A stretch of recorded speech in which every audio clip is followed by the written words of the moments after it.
खुशखबरी खुशखबरी खुशखबरी 2% बढ़ेगा डीए। 8वें वेतन आयोग पर बड़ी खबर, केंद्रीय कर्मचारियों के लिए जानना जरूरी। दिसंबर 2025 का all India consumer price index industrial workers data जारी हो गया है। लेबर ब्यूरो के आंकड़ों के मुताबिक जनवरी 2026 से महंगाई भत्ता और महंगाई राहत में 2% की बढ़ोतरी तय मानी जा रही है।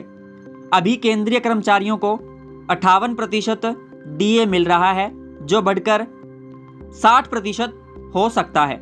भले ही 7वें वेतन आयोग की अवधि 31 दिसंबर 2025 को खत्म हो चुकी हो और 8वां वेतन आयोग 1 जनवरी 2026 से लागू माना जा रहा हो, लेकिन जब तक 8वें वेतन आयोग की सिफारिशें लागू नहीं होती तब तक डीए और डीआर की बढ़ोतरी 7वें वेतन आयोग के आधार पर ही होती रहेगी। कैसे तय हुआ 2% डीए बढ़ना?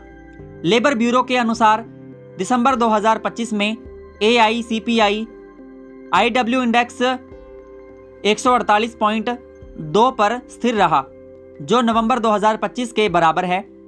इससे पिछले 12 महीनों का औसत एआईसीपीआई आईडब्ल्यू 145.54 निकलता है।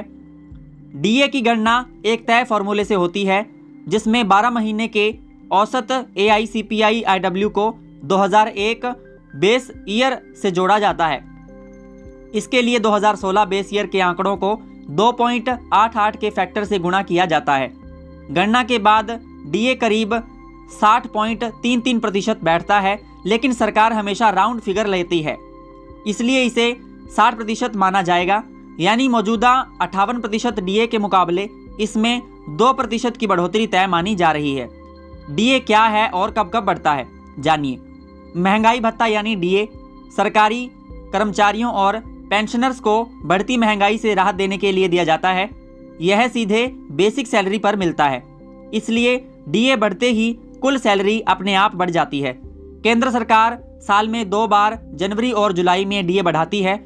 इससे पहले जून 2025 के एआईसीपीआई आईडब्ल्यू डेटा के आधार पर सरकार ने अक्टूबर 2025 में डीए को 55% से बढ़ाकर 58% किया था। अब दिसंबर 2025 के आंकड़ों के आधार पर जनवरी 2026 से एक और बढ़ोतरी की उम्मीद है, जिसका आधिकारिक ऐलान मार्च 2026 में होली से पहले किया जा सकता है। सैलरी पर कितना पड़ेगा असर, जानिए।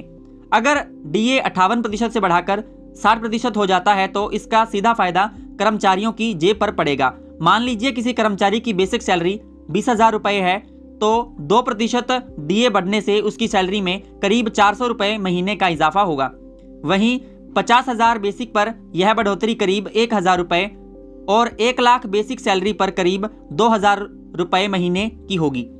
इसी तरह पेंशनर्स की महंगाई राहत डीआर में भी समान बढ़ोतरी होगी। कुल मिलाकर बढ़ती महंगाई के बीच यह 2% डीए बढ़ोतरी केंद्र सरकार के कर्मचारियों और पेंशनर्स के लिए एक छोटी लेकिन राहत देने वाली खबर है। साथियों, मैं उम्मीद करूंगा आप सभी को हमारी आज की अपडेट अच्छी लगी होगी। अगर आपको वीडियो अच्छी लगी हो, लाइक करिए, शेयर करिए और हमारे YouTube चैनल को सब्सक्राइब करना न भूलें। तब तक के लिए धन्यवाद। जय हिंद, जय भारत, जय श्री राम।